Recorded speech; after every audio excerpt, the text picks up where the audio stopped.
Şəki şəhəri Respublikanın şimal-qərbində, Kiç çayının sol sahilində, dəniz səviyyəsindən 700 metr yüksəklikdə, paytaxt Bakı şəhərindən 370 kilometr aralıda, Böyük Qafqaz sıra dağlarının cənub ətəklərində, mərkəzi regionlardan uzaqda tərcid olunmuş bir məkanda yerləşir.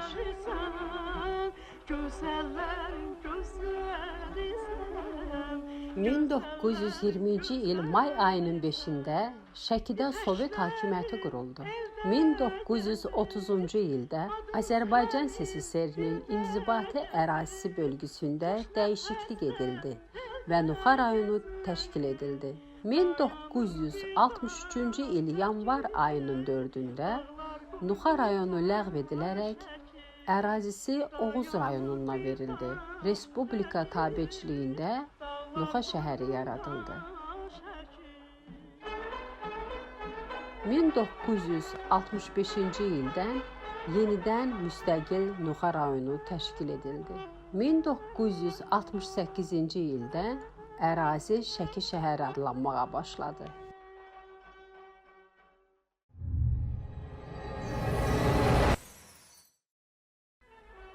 Şəki çox gözəldir. Demək olar ki, böyük masштabda bağçasaraydır. Burada 14 min əhali yaşayır. 3 min ev gözəl mənzərəli Qafqaz dağlarının ətəyində yerləşir. Uca dağlar qatar. Rus generalı Nikolay Rayevski 1826-cı ildə Puşkinə yazdığı məktubda bildirib ki, şəkillər yerləri haqqında deyilən komplimentlərə hər hansı bir reaksiya vermirlər, artıq alışıblar. Buranı hamı sevir, şəkili bəyənib və demək olar ki, hər kəs tərifləyir. Qulağından su içmişəm, dayanır bir dağ təki, dağlar qoynunda şəki.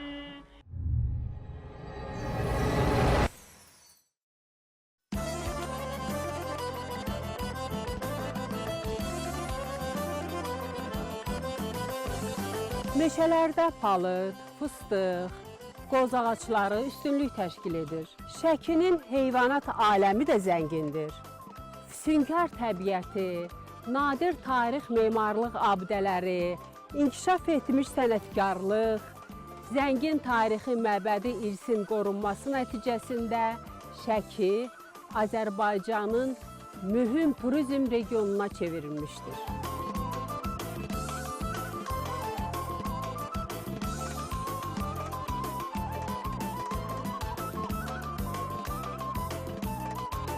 Ölkəmizin şimal-qərb regionu, o cümlədən Şəki şəhəri öz füsunkar təbiəti, göz oxşayan mənzərəsi, zəngin tarixi, maddi mədəni irsin daşıyıcısı olan abidələr, unikal mədəni elementləri, ənənəvi sənətkarlıq, mətbəx baxımından mədəniyyəti yerli və xarici turistlərin diqqətini cəlb edir.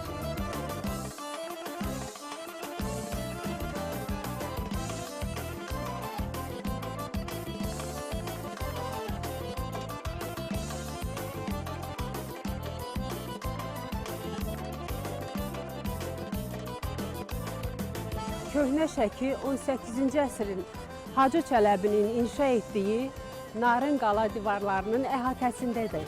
Müxtəlif dövrlərə aid çox sadə tarixi abidələrin əksəriyyəti şəhərin məhz bu hissəsində yerləşibdir. Bunların içərisində 5-ci əsrin Alban məbədindən tutmuş, Çar dönəmində inşa edilən kazarmalara qədər bir çox tarixi əsərləri misal çəkmək olar. Onların içərisində bir abidə var ki, zərifliyi ilə tamamilə fərqlənir və ürəkləri fəth edir.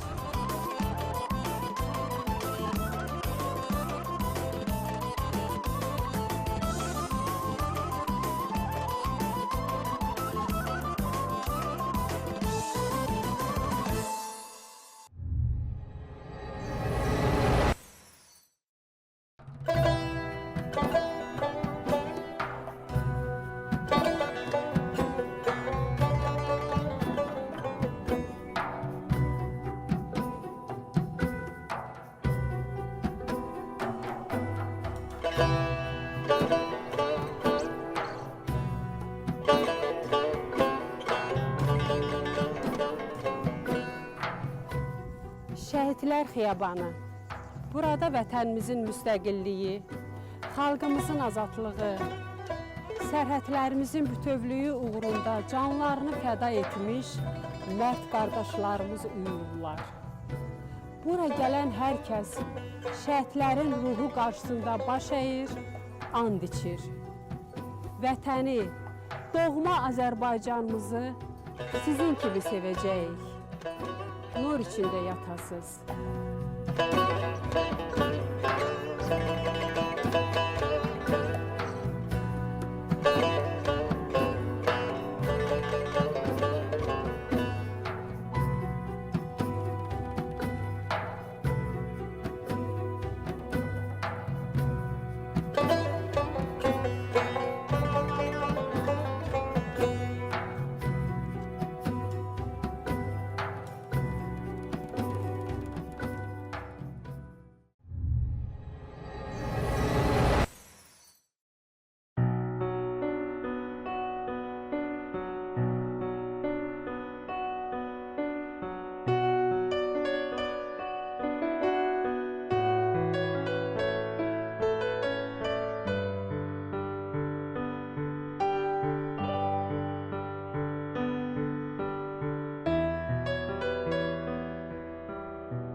Hal-hazırda bizim yerləşdiyimiz bu bina Şəki Musiqi Texnikumu kimi fəaliyyət göstərmişdir uzun müddət. Musiqi Texnikumu 1958-ci ildə Nazirlər Kabinetinin qərarına əsasən 30 nəfər tələbə ilə qəblə başlamışdır. Fortepiano və xalçalı alətləri ixtisasları üzrə. Sonralar ətraf rayonların, qonşu rayonların tələbatını nəzərə alaraq qəbul sayı artırılmış, digər ixtisaslar, xor dirijorluq, nəzəriyyə ixtisasları da əlavə olunmuşdur.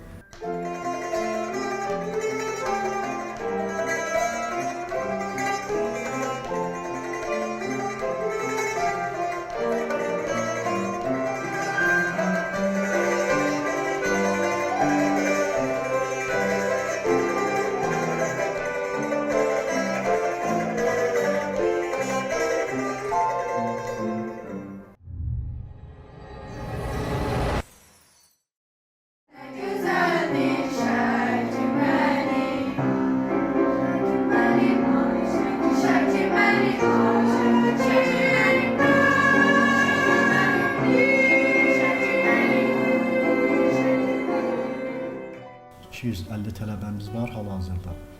Tələbələrimizdən bir çoxu bu illərim ali məktəbə qəbul oldular.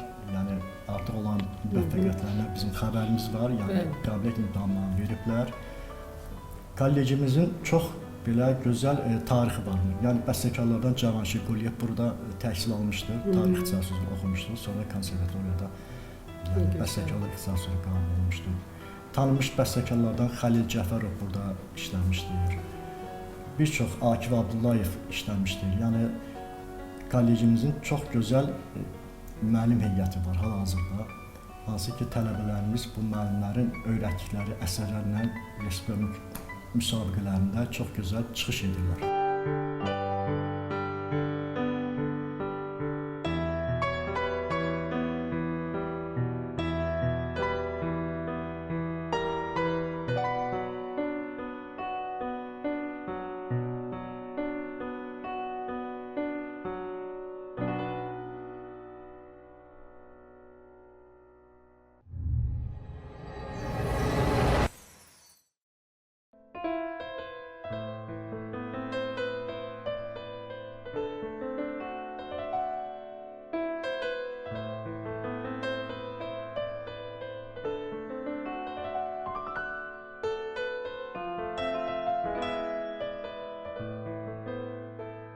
...125 illik tarixə malik olan Şəki şəhər Rəşid bəy Əfəndiyev adına 10 nömrəli tam orta məktəb həmişə uğur və nailiyyətləri ilə ön sıralarda olmuşdur. Əmin o uğur və nailiyyətlərin kökündə məktəbdə yaradılan ciddi nizam-intizam və müasir tələblərə cavab verən təhsil siyasətinin dayanması durur. Məktəb üzrə 40 sinif komplektimiz və həmin siniflərdə 956 şagirdimiz təhsil alır və onlara 129 nəfər müəllim təhsil verir. Ümumilikdə məktəbimizdə 150 nəfər kollektivimizin üzvü var və məktəbimizin uğur və nailiyyətlərinin tədris ilində bu ildə şagirdlərimiz əksəriyyəti əla qiymətlərlə bitirərək qırmızı attestata layiq görülmüşlər.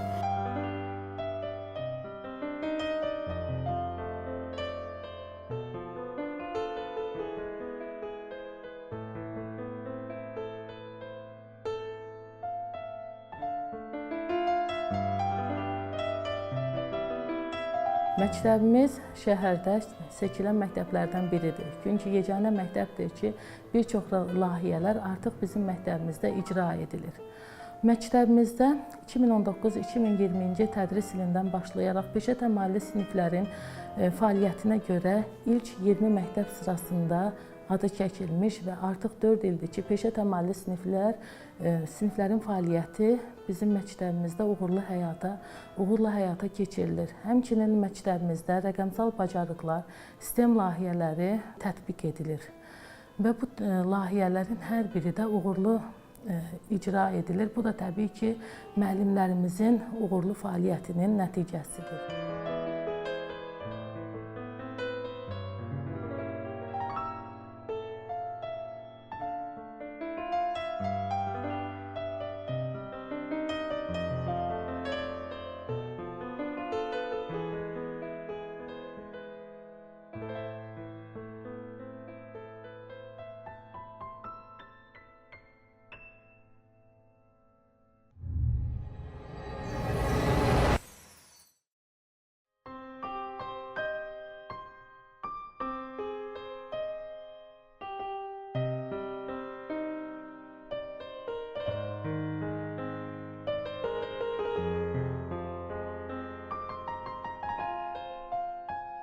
Respublikamızda nazirliklərin xüsusi geyim formaları.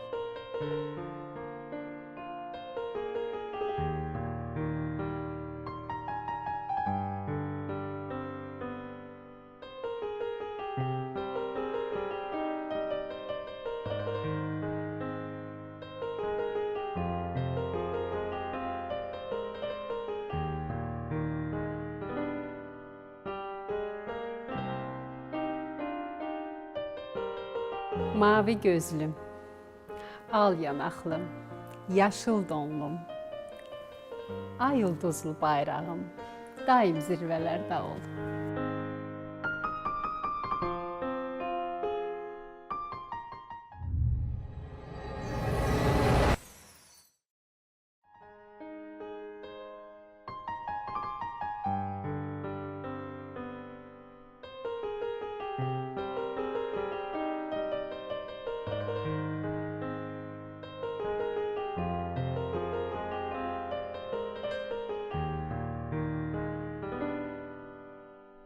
Sahəsi 3700 kvadrat metr olan Heydər Əliyev mərkəzində müxtəlif tədbirlərin keçirilməsi üçün böyük akt zalı yaradılıb.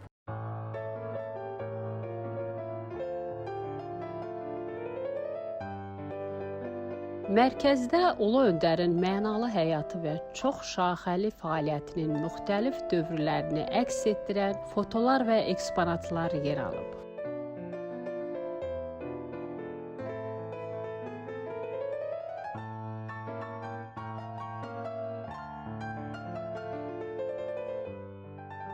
Şəkidə orijinal layihənin əsasında tikilən Heydər Əliyev mərkəzi ümumi liderin xatirəsinə dərin ehtiramın parlaq nümunəsidir.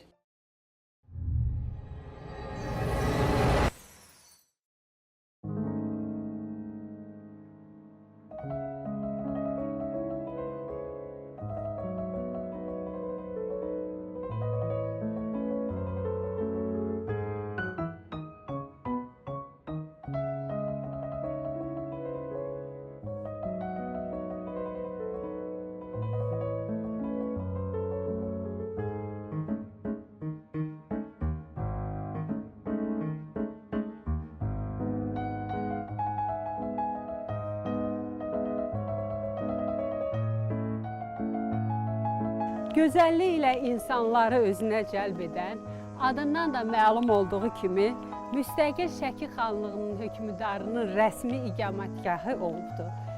Xan sarayı 1762-ci ildə Hüseyn xanın vaxtında tikilməyə başlamışdır. Şamaxılı memar Abbasqulu tərəfindən əsası qoyulubdur. Şəki Xan Sarayı Məhəmməd Hüseyn xan Müştaqın zamanında tikilib 1762-ci ildə və bu saray yay üçün iş binası olub. Yəni burada yaşayış olmayıb. Yay ərzində iş məqsədi ilə istifadə olunub. Sarayın tikintisində bildiyiniz kimi yapışqandan və mismardan istifadə olunmayıb. Yumurta ağı və yanmış torpaq, yəni gəc adlanan maddədən istifadə olunub. Və sarayda hal-hazırda ümumən 85% olduğu kimi qalıb, yəni orijinaldır. 15% isə bərpa olunub. Əsasən sarayda döşəmə dəyişib, orijinal döşəmə kərpic olub. Sarayın əsas mühüm hissəsi şəbəkədir. Şəbəkə bilirsiniz, yapışqansız və mismarsız hazırlanıb. Bir pəncərədə təxminən 5000-dən çox hissə var və bu hissələrin sayı 14 minə qədər gəlib çatır. Və bir pəncərənin hazırlanmasına təxminən 5-6 ay vaxt sərf olunur və əgər usta təxmini olaraq 1 mm şəbəkənin hazırlanmasına səhv edərsə, həmin şəbəkə alınmır. Yəni həmin yenidən sökülüb yığılmalıdır.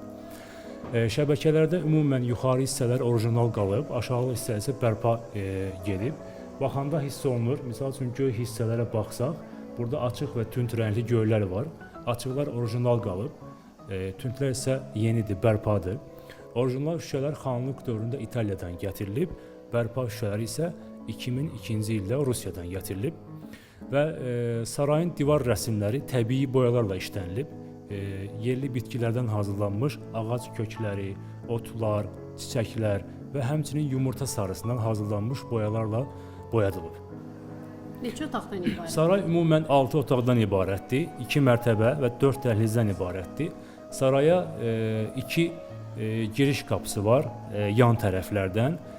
Xanlıq dövründə İslam şəriətinə uyğun olaraq biri qadınlar üçün istifadə olunub və həmin yerdən kişilərin qalxmasına icazə verilməyib, digəri isə kişilər üçün istifadə olunub və oradan da qadınların qalxmasına icazə verilməyib. Və ümumən saray iş binası, yəni burada yaşayış olmayıb, yalnız iş məqsədi istifadə olunub. Və xanın da yoldaşı, Məhəmməd Hüseyn xan Müştaqın yoldaşı Xurşud xanım həmin öz otağında digər xanlıqlardan gəlmiş qadın qonaqları qəbul edib. Hal-hazırda olduğumuz otaq xanın şəxsi iş otağıdır. Və bütün otaqlarda və gördüyünüz bu buxarlar var. Buxarlar otaqların havalarını dəyişmək üçün istifadə olunub. Yəni havalandırma sistemidir. Pəncərələr qalxan zaman, şəbəkə pəncərələr hamısı qalxır. Pəncərələr qalxan zaman hava bu buxarı vasitəsilə sirkulyasiya edib dəyişir. Bütün buxarların yuxarıya doğru çıxışı var. Pəncərələr qalxdığı zaman təmiz hava içəriyə daxil olur və otağın öz havası isə buxarı vasitəsilə yuxarıya doğru çıxış edir. Xanın yaşayış evi qala divarının içərisində olub, binanın təxmini olaraq sol tərəfinə düşüb, həmin yaşayış evi Çar Rusiyasının dövründə ruslar tərəfindən dağıdılıb. Və bu otağın divarlarında müxtəlif rəsmlər var və hər rəsmin özünün xüsusi olaraq fəlsəfəçilər, filosoflar bəzi mənalarını açıqlayırlar. Misal üçün nar ağacları görürsünüz. Nar ağacları meyvələrin şahı kimi təsvir olunur. Çünki narın başında kiçik formada təbii tac var. Həmçinin nar bolluq, bərəkət simvolu kimi də təsvir olunur filosoflar tərəfindən və həmin bu nar ağacının ətrafında 2 eyni rəsm görürsünüz. Rəsmlərdə şir və əjdaha rəsmləridir. Savaşırlar. Yəni güclülər həyatda həmişə bir-biri ilə savaşır. Digər rəsmdə, baxın o tərəfdə digər bir rəsm var. Həmin rəsmdə şir keçini parçalayır. Görürsünüz mərkəzi hissədə. Deyəcəm. Həmin rəsmin mənasını açıqlayırlar ki, güclülər həmişə zəiflər üzərində qələbə çalıblar. Və həmin rəsmin yuxarısında və aşağısında əjdaha rəsmləri görürsünüz. Lakin əjdahalar ağızlarından alov deyil, gül püskürür. Yəni xan nə qədər əjdaha kimi güclü, qüvvətli olsa da zalım olmamalıdır, ədalətli olmalıdır. Digər hissədə, baxın bu tərəfdə canavarlar və keçilər bir yerdədirlər. Yəni xanlıq dövründə sülh və əmin amanlıq olub. Tavana baxaq, çox maraqlı bir rəsm var tavanda. Baxın dairənin içərisində qadın başlı şir, başında tac, ayağının altında isə balıq var. Görürsünüz? Buradakı rəsmdə isə eyni rəsmdir, lakin başında tac yoxdur. Yəni həyatda hər şey var, dövlət, taxt, tac, gözəllik müvəqqətidir, gəldi gedərdi. Yəni necə ki balıq sürüşkəndir, insanın əlindən çıxa bilər, o formada hər şey müvəqqətidir. Şirin quyruğu sonda əjdahaya çevrilir. Yəni hər insanın düşməni öz içindədir, o da onun nəfsidir. Burada iki şir əllərində tac tutub. Yəni güc birlikdədir, tək əldən səs çıxmaz. Tovuz quşları gözəllik simvolu kimi çəkiliblər. Lakin tovuz quşların səsləri çox pisdir və ayaqları da eybəcərdir. Bu o deməkdir ki, həyatda ideal gözəllik yoxdur. Saray ümumən... Hər gözəlin bir evi. Bəli, hər gözəlin bir evi var. Saray ümumən 10 ilə tikilib təhvil verilib. 2 ilə tikintisi üçün, 8 ilə dekorasiya üçün, rənglər və şəkillər üçün vaxt ayrılıb. Bu otağın tavanında 2 əlyazma var. Birinci əlyazma bərpaçı rəssamın adıdır. Baxın, Şamaxılı Qurbanın adıdır. Digəri isə bu tərəfdədir. Yazı tərs yazılıb, yalnız güzgü vasitəsilə oxunur. Mənası belədir. Mən bunları yazdım, qaldı yadigar, bunlar qalar, mən qalmaram yadigar. Yəni o mənada yazılmış yazıdır. Sarayın qarşısında 2 böyük çınar ağacı var. Ağaclar 1530-cu ildə əkilib. Saraydan 232 il əvvəl. Sarayın memarı bu ərazini seçməkdə əsas məqsəd həmin ağaclardır. Ağaclar sarayı müəyyən təbii təsirlərdən, günəş şüasının zərərləri, yağış, qar, küləkdən qoruyur. Hal-hazırda 493 yaşları var, 1000 ilə yaxın ömrü olur və hal-hazırda canlıdırlar.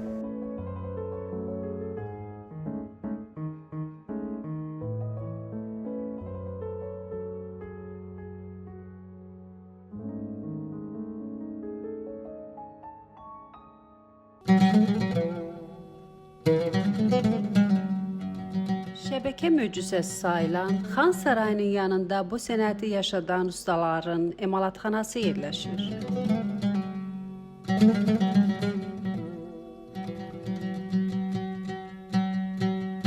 İl boyunca işləyirlər.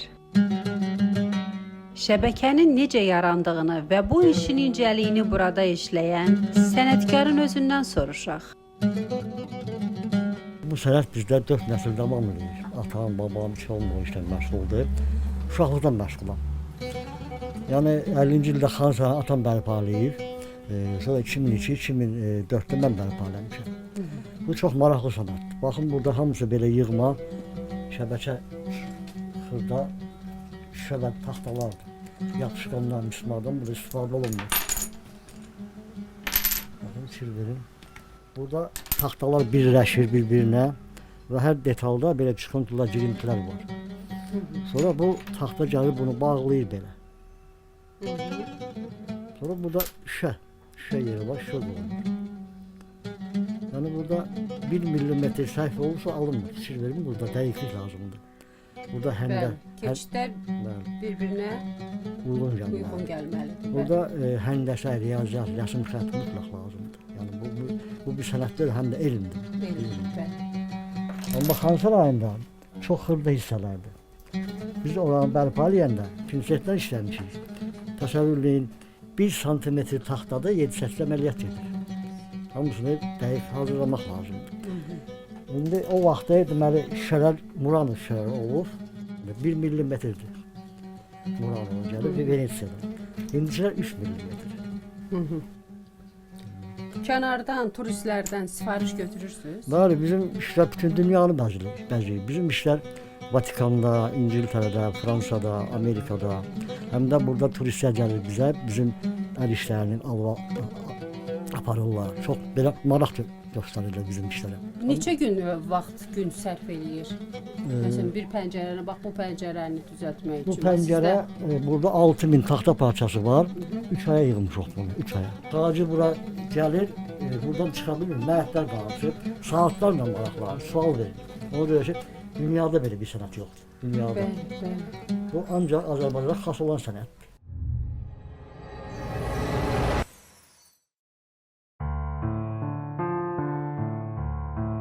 Şəki görkəmli, siyasi xadim və müxtəlif istedada malik şəxsiyyətlər diyarıdır.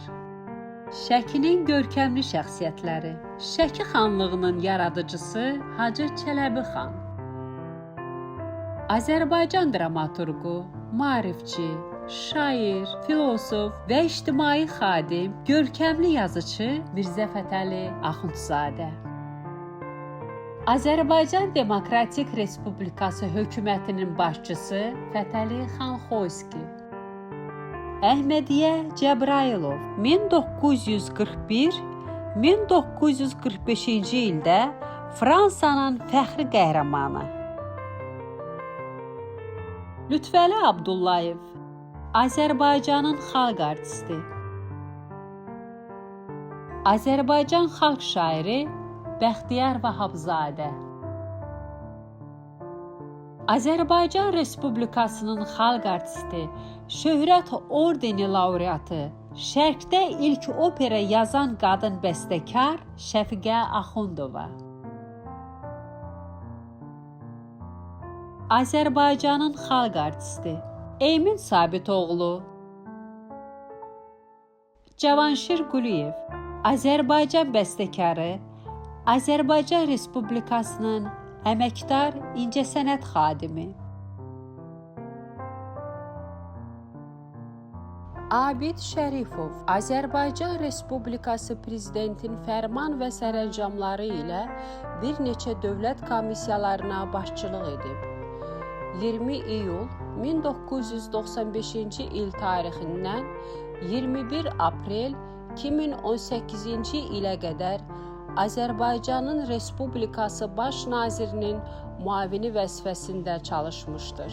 İllər ərzində fəal çalışdığına görə Azərbaycan əməkdar inşaatçısı və nəqliyyat inşaatçısı fəxri adlara layiq görülüb.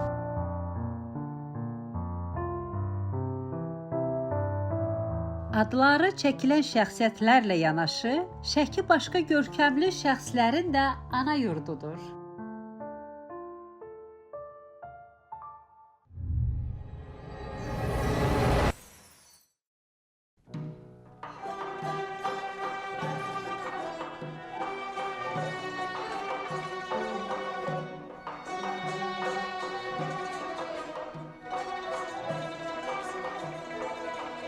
Bu ev Mirzə Fətəli Axundzadənin ev muzeyidir.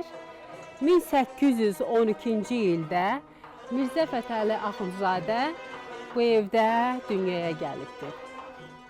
Şəkidə yerləşən Mirzə Fətəli Axundzadənin ev muzeyi Azərbaycanda açılmış ilk xatirə muzeyidir.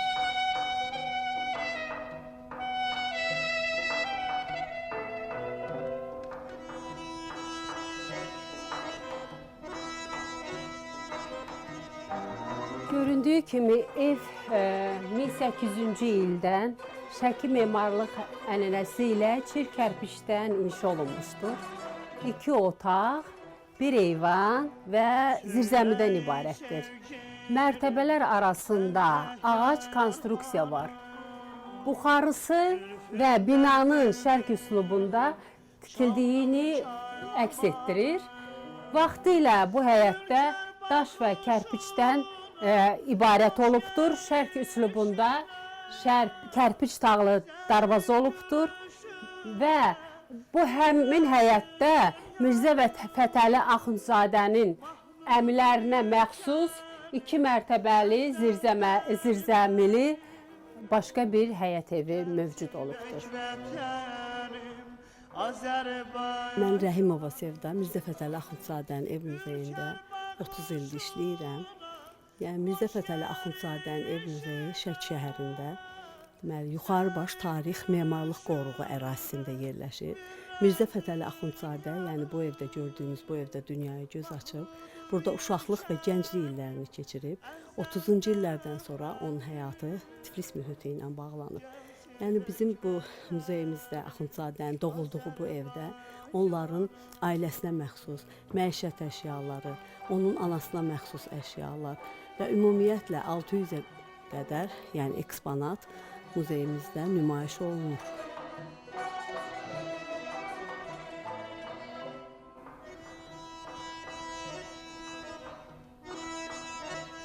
Vaxtilə bu gördüyünüz bu antik sandıqça analarımızın cehizliyi olubdur. Mirzə Fətəli Axundovun anasına məxsus güzgü. Ay, nə gözəl. Burada da vaxtında demək olar ki, balaca qızıl əşyalarını saxlanış yeri olubdur.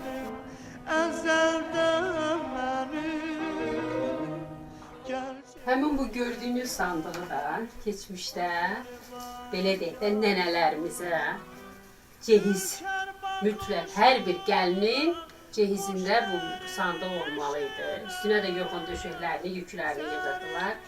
Sandığın içində isə özünə məxsus pərdə deyək, süfrə deyək, saxlanış əşyaları olubdur.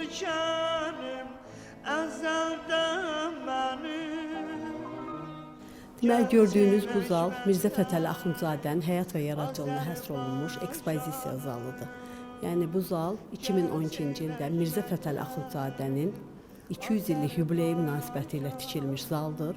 Yəni burada da yenə Mirzə Fətəli Axundzadənin həyat və yaradıcılığını əks etdirən deməli eksponatlar, onların ailəsinə məxsus eksponatlar, ailəsinə məxsus, şəxsən özünə məxsus eksponatlar burada, yəni bütün qonaqlara nümayiş olunur, yəni göstərilir.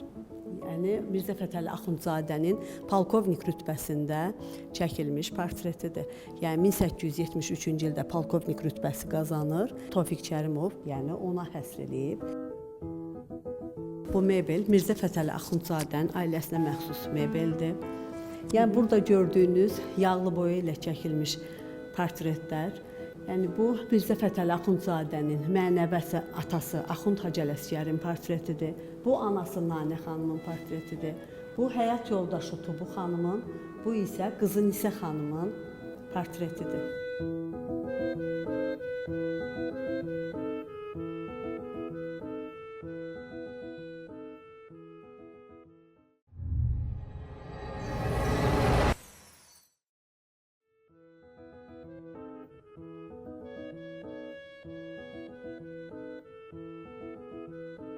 Xalq şairi Bəxtiyar Vahabzadənin anadan olduğu Şəki şəhərində şairin ev muzeyi yaradılmışdır.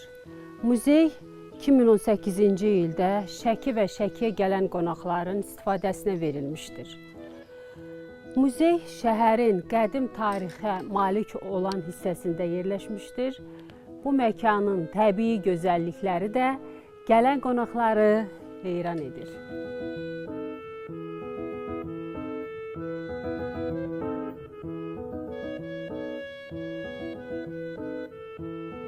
2015-ci ildə hörmətli prezidentimiz İlham Əliyev tarixi bir sərəncam imzaladı. Bəxtiyar Vahabzadənin doğulduğu, 9 yaşına kimi yaşadığı ata yurdunda şairin ev muzeyi yaradılsın. Bu sərəncam, bu tarixi sərəncam həm də Azərbaycan ədəbiyyatına verilən bir böyük dəyər idi. Şair hələ 60-cı illərdə ata yurdunu dövlətə bağışlamışdı. Yəni 2015-ci ildə sərəncam imzalanana qədər muzey bu məhəllənin uşaq bağçası kimi fəaliyyət göstərmişdi. İkinci bir sərəncam imzaladı hörmətli prezidentimiz ki, şairin evində uzun illər fəaliyyət göstərən uşaq bağçası üçün Şəki ornamentlərinə uyğun, Şəki evlərinin interyerinə uyğun möhtəşəm bir uşaq bağçası inşa olundu. Və hər iki müqəddəs ocaq həm uşaq bağçası, həm də şairin ev muzeyi 2018-ci ildə fəaliyyətdədir.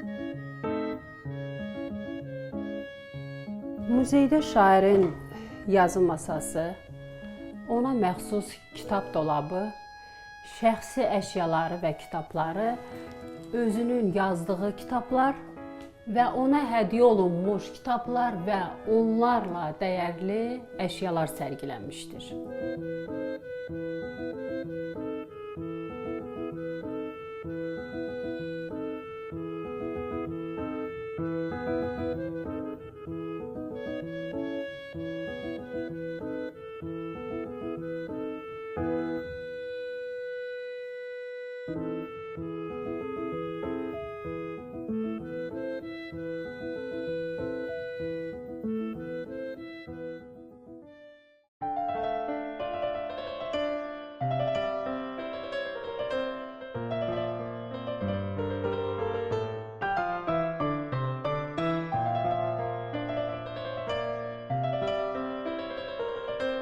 Şəkinin qoruq ərazisində yerləşən və Azərbaycan memarlığının ən unikal abidələrindən biri də Şəkixanovların evidir.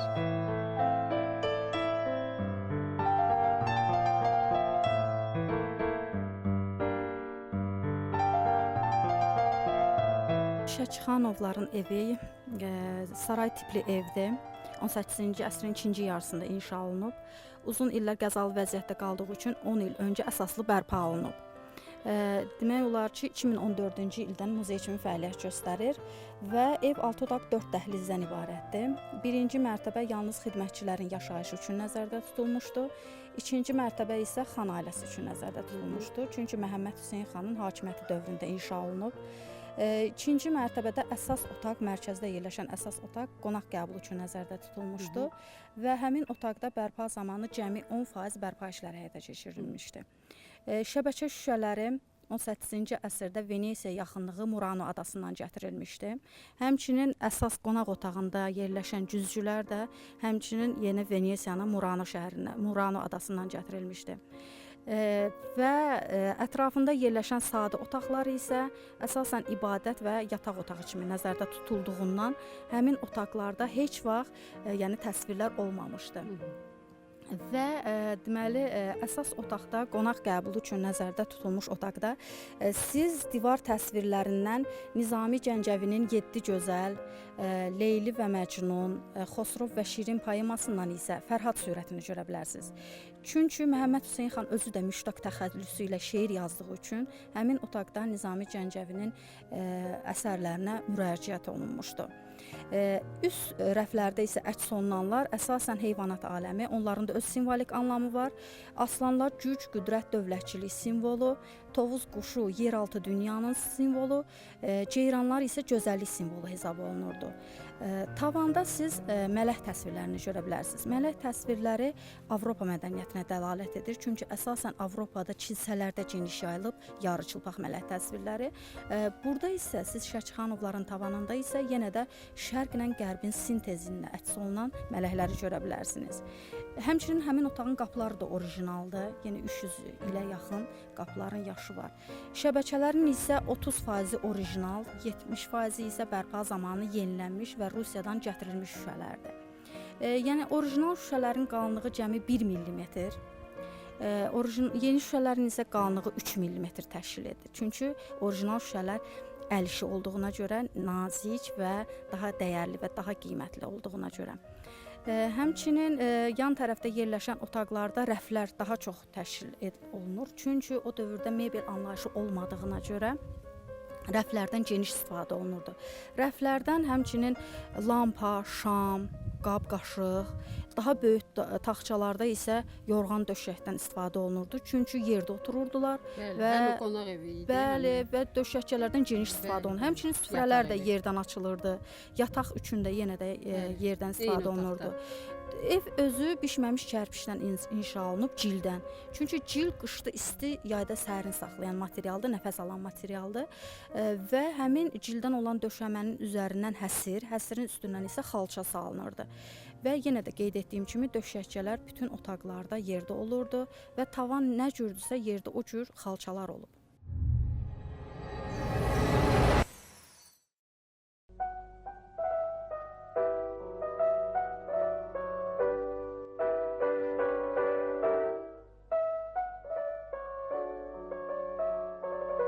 Şəki küçələrinin spesifik bir özəlliyi var.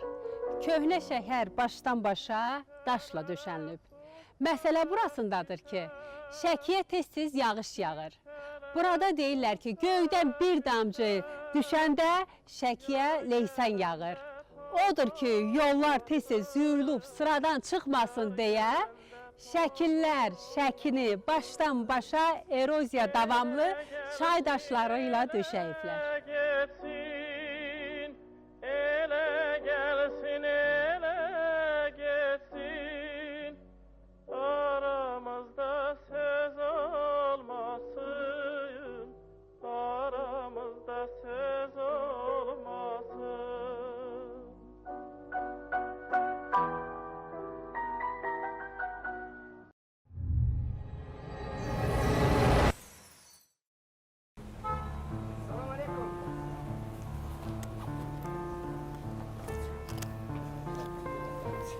Salam aleyküm. Hoş geldiniz xanım. Salam aleyküm. Şəki turizm cənnətidir. Yerlilər turistlərə qonaq gəlir, qonaq deyirlər. Yoldan yad adamlar sizə salam versələr, tanımadığınız insanlar, salama təəccüblənməyin. Burada salam Allah salamıdır deyə kimsəni salamsız qarşılamırlar. Salam aleyküm. Salam aleyküm. Salam aleyküm. Salam xanım. Hoş geldiniz. Salam aleyküm. Salam aleyküm.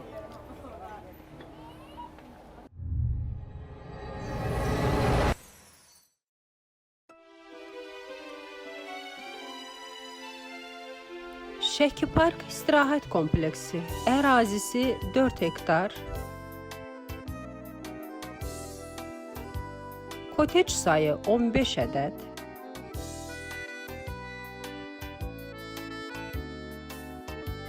Otaq sayı 57 ədəddir. Şəki Park istirahət kompleksi 2015-ci ildən sizlərin xidmətinizdədir. İstirahət kompleksində rahatlığınızı təmin edəcək otel binasında yerləşən ən müasir standartlara uyğun, yüksək komfortlu, standart və lüks otaqlar, 1, 2, 3 otaqlı koteclər, əsrarəngiz təbiətin gözəlliyinə çıxışı olan qapalı və açıq restoran mövcuddur.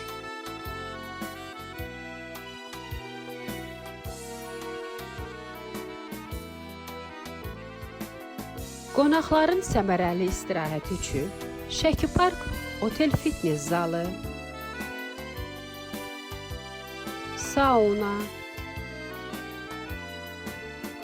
müalicəvi masaj, bilyard salonu,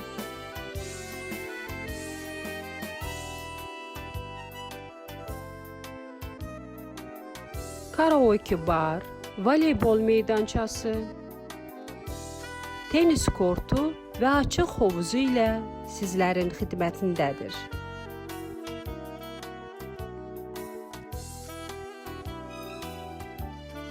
Şəki Park oteldə işgüzar toplantılar keçirilməsi üçün xüsusi iclas zalı da mövcuddur.